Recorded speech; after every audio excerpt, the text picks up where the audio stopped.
Hello and welcome to the Minimum Competence episode for Thursday, April 16th, 2026. I'm your host for today, Andrew Leahy, an assistant teaching professor of law at Drexel Klein School of Law.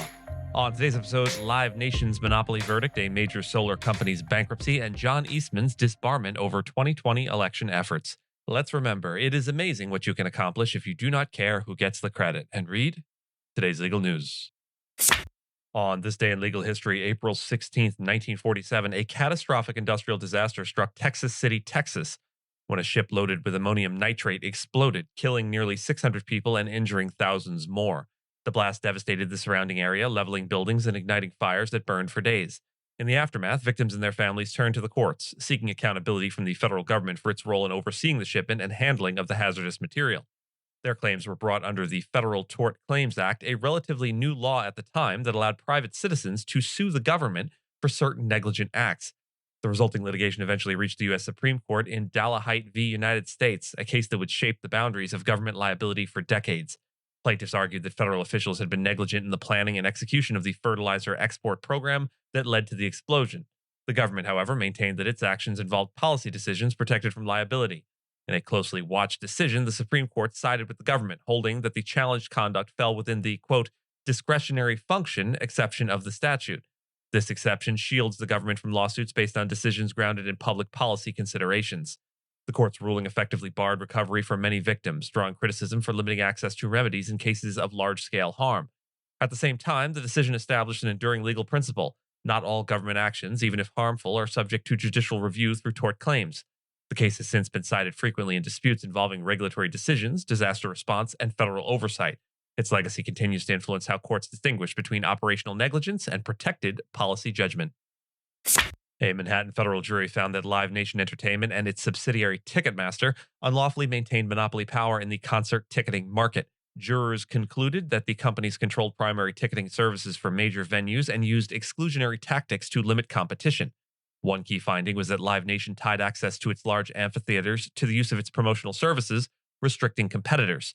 The jury also determined that this conduct harmed competition across dozens of states and led to measurable overcharges for some consumers.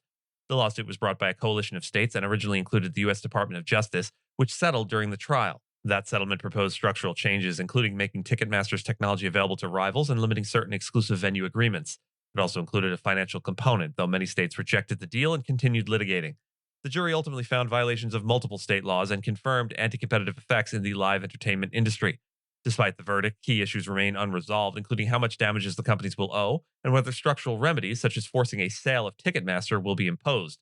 Live Nation has indicated it will challenge the ruling and pursue post-trial motions and appeals. The case is significant because it addresses how vertical integration across ticketing, promotion, and venues can influence market power. Freedom Forever, a California-based home solar installer, filed for Chapter 11 bankruptcy in Delaware with more than $500 million in debt. The company reported liabilities between $500 million and $1 billion, compared to assets estimated between $100 million and $500 million. Among its largest creditors are affiliates of Mosaic, which are owed about $114 million in unsecured claims. Founded in 2011, Freedom Forever has completed over 150,000 residential solar installations across 32 states and employs roughly 3,000 workers. Its bankruptcy comes amid broader financial strain in the home solar industry, where several companies have recently filed for Chapter 11.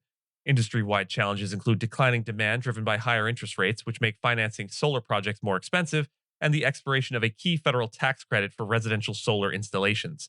Other major solar companies, including SunPower and SunNova, have also faced financial distress in recent years. The case highlights ongoing instability in the residential solar sector as companies struggle with shifting economic conditions. John Eastman, a former lawyer for Donald Trump, was disbarred by the California Supreme Court for his role in efforts to overturn the 2020 presidential election. The decision followed earlier findings by the State Bar of California that he violated professional ethics rules by making false statements and misleading courts. Although the court has not yet issued a full written opinion, it upheld conclusions that his legal arguments lacked factual and legal support. Eastman had promoted theories that then Vice President Mike Pence could refuse to certify certain electoral votes, a position Pence rejected as unconstitutional. He also filed unsuccessful litigation seeking to invalidate election results in multiple states and spoke at the rally preceding the January 6th Capitol attack. These actions were central to the findings that he breached his duty of honesty and undermined the legal system. Eastman plans to appeal the disbarment to the U.S. Supreme Court and has pleaded not guilty to related criminal charges in Arizona and Georgia, some of which have since been dropped. The ruling underscores that attorneys can face severe professional consequences for advancing unsupported legal claims, particularly in matters affecting democratic processes. At the same time, disbarment is a professional penalty rather than a criminal one, meaning Eastman is facing significantly less severe consequences than individuals in past attempts to overturn the government, such as participants in the Confederacy, who were met with far harsher legal and historical repercussions. And with that, and as always, I thank you so much for listening to Minimum Competence, your daily news podcast for lawyers. If you're looking for more than Minimum Competence, links to further reading on all the topics touched on today are in the show notes. And reviews go a long way towards helping listeners to find our show. If you have a moment, leave a rating or review on your podcast player. We'd sure appreciate it. And if you know someone that might be interested in a story we cover, consider sending them the episode. But remember, nothing here should be construed as legal advice because it is certainly never that. Minimum Competence is available at minimumcomp.com and wherever it is you get your finely crafted podcasts. If you haven't checked out the website in a while, give it a look. There are complete transcripts and resources for each episode and its corresponding segments, as well as an opportunity to receive new episodes, an email, newsletter, form.